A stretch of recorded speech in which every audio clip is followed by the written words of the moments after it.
We will be in 1 minute.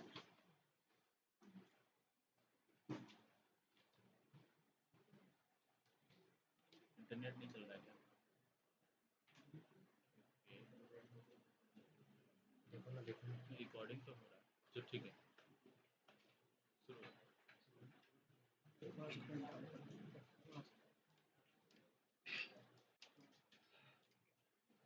Good evening, everyone. After a brief interlude, the JNU Academic is back again. On behalf of the forum, I, Pankaj Kumar, would like to welcome you all to today's discussion. As all of you know, JNU Academic is an independent platform for students of JNU. As a group, we strive to enrich the graduate community by organizing talks and discussions on themes that are of social relevance. We apologize for holding very few events in the past. We could not hold both due to the so we could not hold many events due to the hot, humid, and irritating weather, and also because many members of the forum have left JNU. Since now we have new lot of energetic and passionate volunteers, so we hope to organize frequent events in the future, and for that we need your money. So please donate as much as you can, either through UPI or cash. So today we have gathered. As much as you can, not as much as you wish. Yeah. Wish to that. Today, today we have gathered here to discuss Professor Durbain Bhattacharya's new article published in EPW titled as Of Conflict and Collaboration, Mamta Banerjee and the Making of Franchisee Politics in West Bengal. That is why the title of the talk is kept as Franchisee Politics, Explaining Bengal and Understanding India to invite the audience. So before we formally begin the discussion, let me introduce the theme and the significance of the discussion apart from introducing the panelists. If one wishes to understand how far our conventional imaginary surrounding the role and purpose of politics, the nature of the state, and styles of leadership has changed, one cannot afford not to read this article. From a saintly model of politics, we have reached to a beastly model of politics in which violence and killing of people are seen as a necessary for political transactions. As a result, politics has become a new avenue for generating wealth and providing employment at a mass level. Naturally, when politics becomes a high-stake gamble, franchisee modality is the natural byproduct of such kind of politics. While one can grudgingly discard these transformations as a corrupt and unethical one, we social scientists do not have the luxury to fall into that trap. Therefore, this work forces us to rethink about questions of democracy, electoral politics, nature of subaltern imaginary, and the role of the state itself. The claim that crony capitalism is not only the reserve of corporate capital, but also permeates the non-corporate capital, or what we call need economy, is the most insightful of claims in the article. Hence, the transformation of the need economy from a site of cooperation and trust to a highly competitive site wherein violence and killing are as significant as cooperation and trust for transactions and benefit will surely bewilder us and demand our attention. Two, there are certain methodological insights that I would like to bring to the table, and they are three. One, comprehending and understanding a fleeting, constantly changing reality is a very demanding, at a time, very dangerous task. So to theorize the present, any theorization needs to be open to different possibilities and willing to change their own position. Seen in this light, those who have read Professor Dopain Bhattacharya earlier articles on Bengal politics and the centrality of party society in his conceptualization would find the franchisee modality of politics as a major departure from his earlier conceptualization. While critics might find solace in the falsification of his formulation, for young scholars like us, it only showcases that the very obsession with finding an undiluted continuity in any theories, especially like Professor Bhattacharya, is not a productive exercise all the time. This, this is not an urge to become Skinnerian, but due to the task at hand itself, which is to theorize the piece.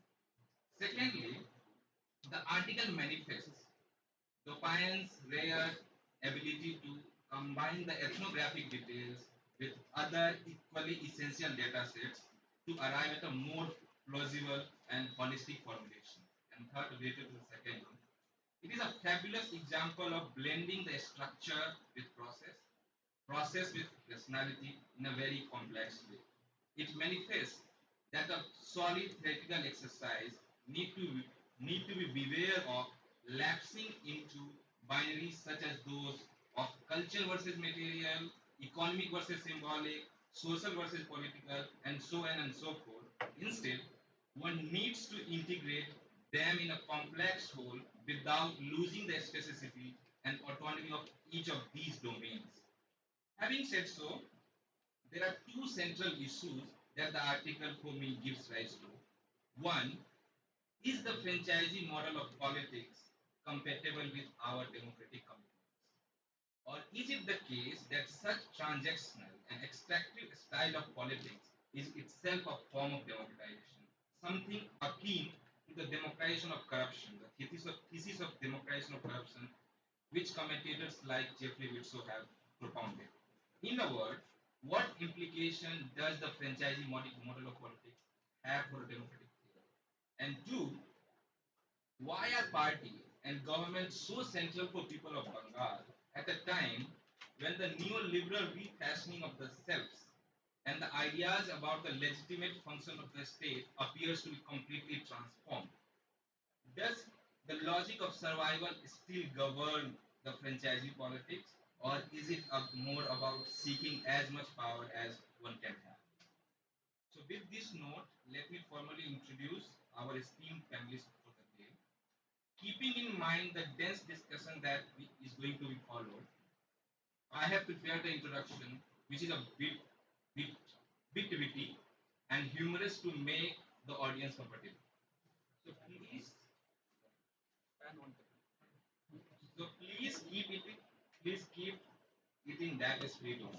So the main speaker of today's event is Professor Dopain Bhattacharya. He is a professor at the Center of Political Studies. His areas of interest lie in democratic theory, political processes, and politics in India, especially on left-wing mobilization in West Bengal. His publications include a monograph titled Government as Practice, Democratic Left in the Transforming India from University of Cambridge Press in 2016, and an edited book titled Interrogating Social Capital, the Indian Experiment, published in 2004. While Bhattacharya is a prolific theoretician and a teacher, he is also a very miser in terms of publications. So most of us who are taught by him or listen to him always ask this question: Why has he written so less? इतना कम क्यों लिखा है? And the only explanation that we have is that we simply don't know.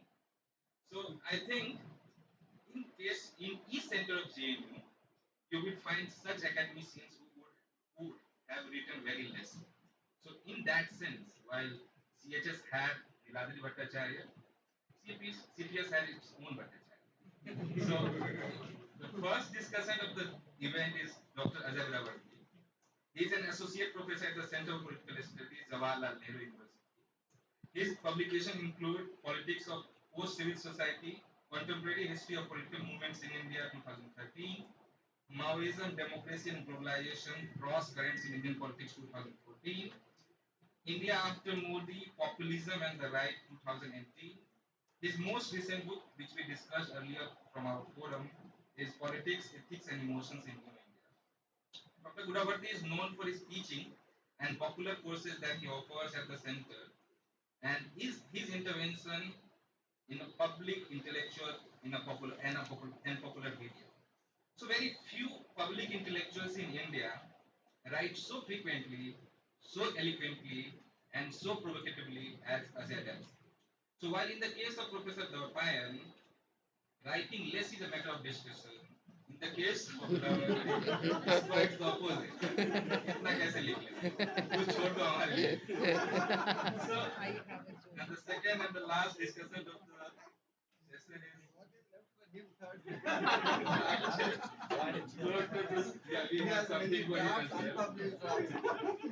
So Dr. Praskanva Sinha Roy is currently a senior research associate at the Center for Financial Accountability, New Delhi. Earlier, he has worked with the Election Commission of India, Oxford University Press, and the Center for Policy Research. And we know why he left. So he has a PhD from Center for Studies in Social Sciences, Calcutta, and wherein he worked with Professor Dopayan. His doctoral research looks at the caste and politics in contemporary West Bengal through an ethnographic study of organizational politics of Mithra community, which will come in our discussion. His work has been instrumental in aiding to the growing literature on caste in West Bengal, something which has been left unexplored for many years. So before inviting our panelists today, I will just outline the format of today's discussion. Professor Bhattacharya would speak first for about 15 minutes. Then the two discussants, Dr. Praskanva Sinha Roy and Dr. Ajay Gudavarti will then come in that order. The discussions will get 15 to 18 minutes for their representation. After which Professor Bhattacharya will respond. In the second session, we open it for audience and take it further. So now I will request Professor Bhattacharya to come and start his